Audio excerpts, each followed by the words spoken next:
சர்வேஷாம் விஷ்ணோஹோ ஆராதனம் பரம் தஸ்மாத் பரதரம் புரோக்தம் ததீய ஆராதனம் மதம். இந்த பிரமாண ஸ்லோகத்தை நாம் எவ்வளவு முறை அனுசந்தித்தால் கூட நமக்கு அது மிக விசேஷமாகத்தான் தோற்றுகிறது. எத்தனையோ தெய்வங்களை குறித்து நாம் செய்யக்கூடியதான பூஜனைகளை காட்டிலும் எம்பெருமான் சிவபதியான ஸ்ரீமன் நாராயணனுக்கு செய்யக்கூடியதான பூஜை தான், அவனுக்கு செய்யக்கூடிய ஆராதனம் தான் மிக உயர்ந்தது.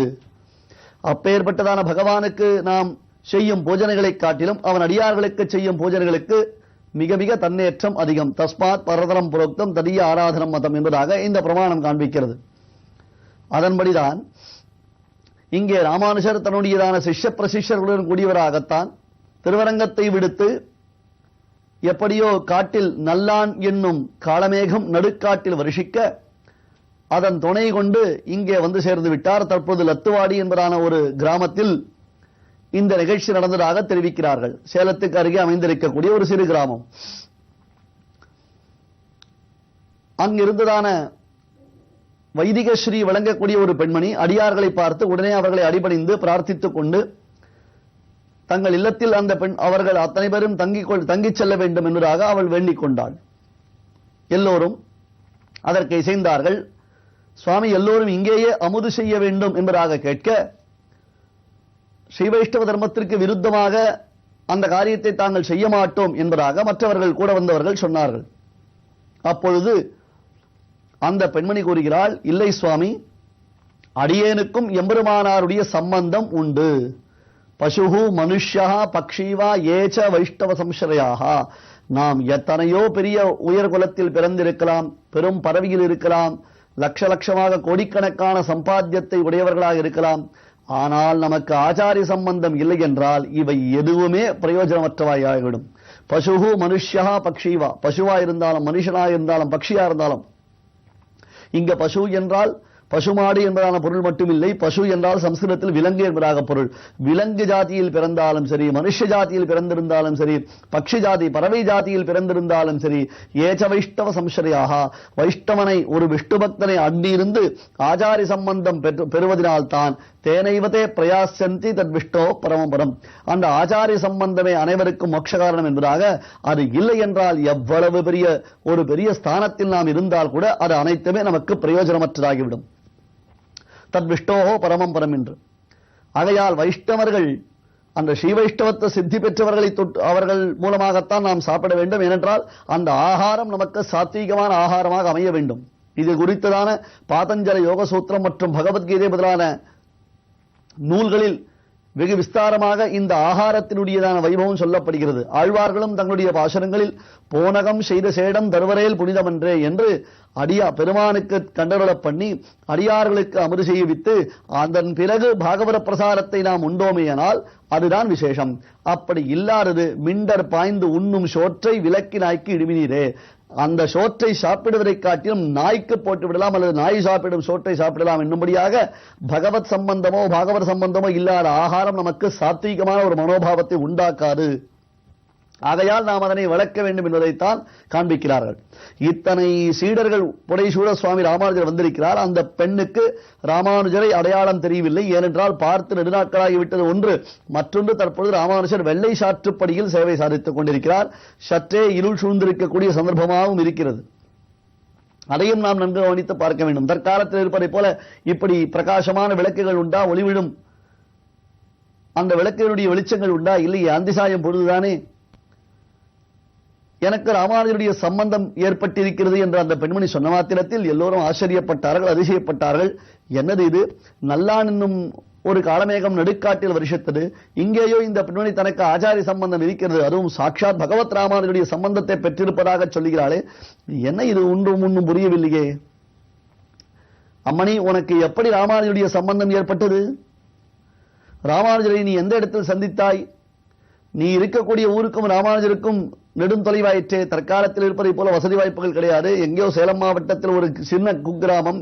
ராமானுஜர் திருவரங்கத்தில் வாழ்ந்து வந்திருக்கிறார். அப்பொழுது ஒரு சஞ்சாரம் மேற்கொள்ள வேண்டுமானால், நடந்து செல்ல வேண்டும் என்றால் குறைந்தபட்சம் 10 நாட்கள் ஆகுமே, இல்லையா?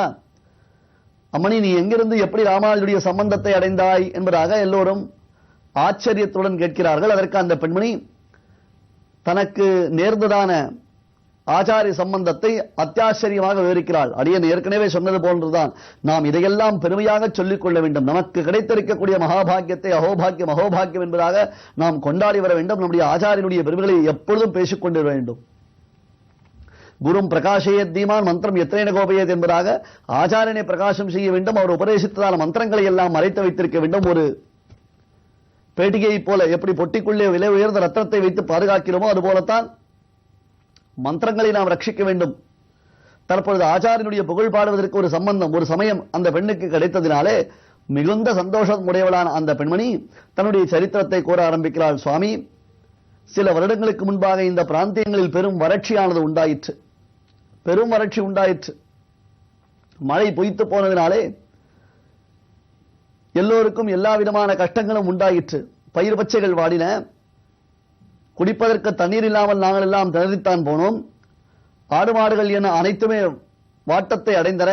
ஆகையாலே இந்த வறட்சியின் காரணத்தினாலே நாங்கள் புலம் பெயர்ந்தோம். அந்த காலத்தில் இது போன்று வெள்ளத்தினாலேயோ வறட்சியினாலேயோ பாதிக்கப்பட்டார்களே ஆனால் அந்த இடத்தை விடுத்து அடுத்த இடத்திற்கு செல்வார்கள். ஒரே இடத்தில் நிலையான சொத்து பத்துக்களை எல்லாம் வாங்கி வைத்துக் கொண்டு எங்கேயும் செல்வதற்கு இடமில்லாமல் அப்படியே உட்கார்ந்து கொண்டு இருக்க மாட்டார்கள்.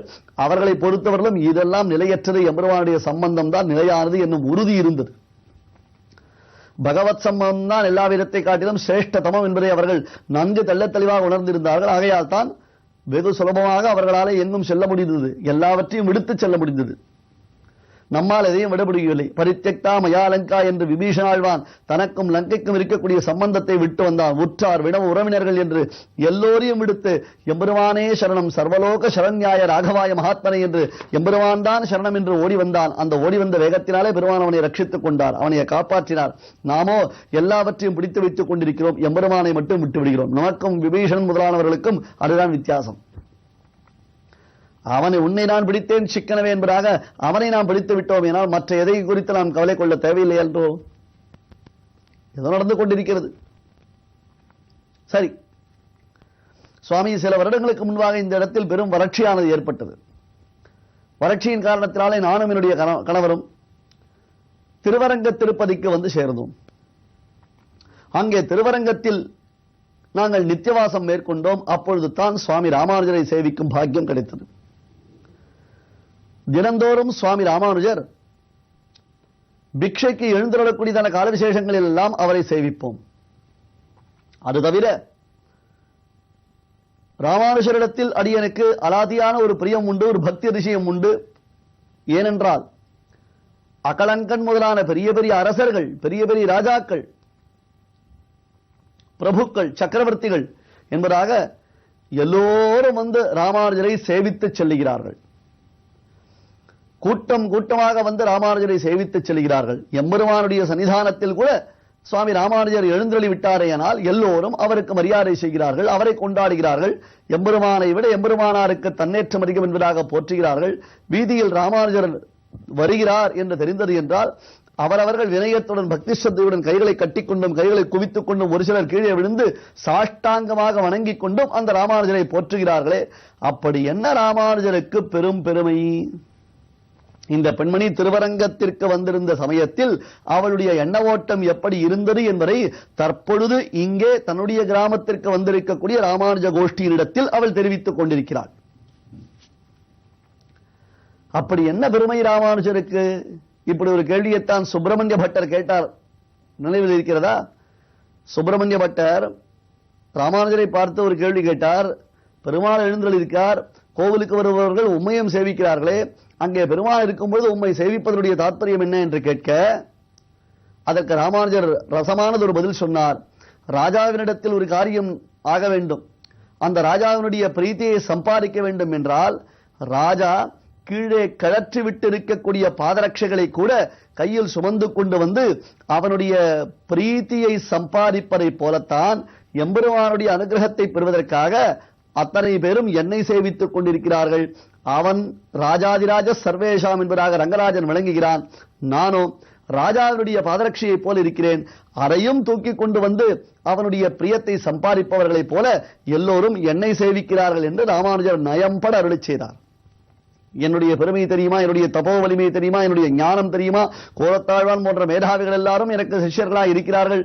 இதெல்லாம் இருமாப்பு என்பது சுவாமியிடத்தில் துளியும் கிடையாது. அந்த வினயத்தினுடைய பண்பினுடைய சிகரமாக திகழக்கூடியவர் என்றோ சுவாமி ராமானுஜர்.